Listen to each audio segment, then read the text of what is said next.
لاغری. شما ناهار رو حذف کن، ما بین صبحانه تا شام میوه و مغزیجات بخور، لاغر قند رو بخور، چربی رو بخور، لاغر میشی.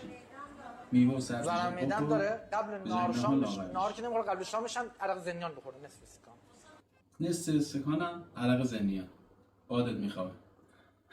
علم تغذیه به جای اینکه بیان یه وعده اصلی غذایی رو حذف کنن، بیان از مدیریت کالری استفاده میکنن. اینکه چه درشت مغذی و تو چه زمانبندی مصرف کنیم. چاقی و لاغری بستگی به میزان جذب کالری تو طول روز و سطح انسولین داره.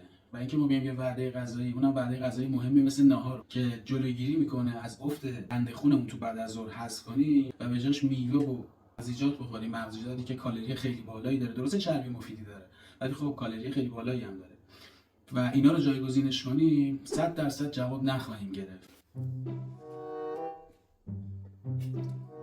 بس بازم بگم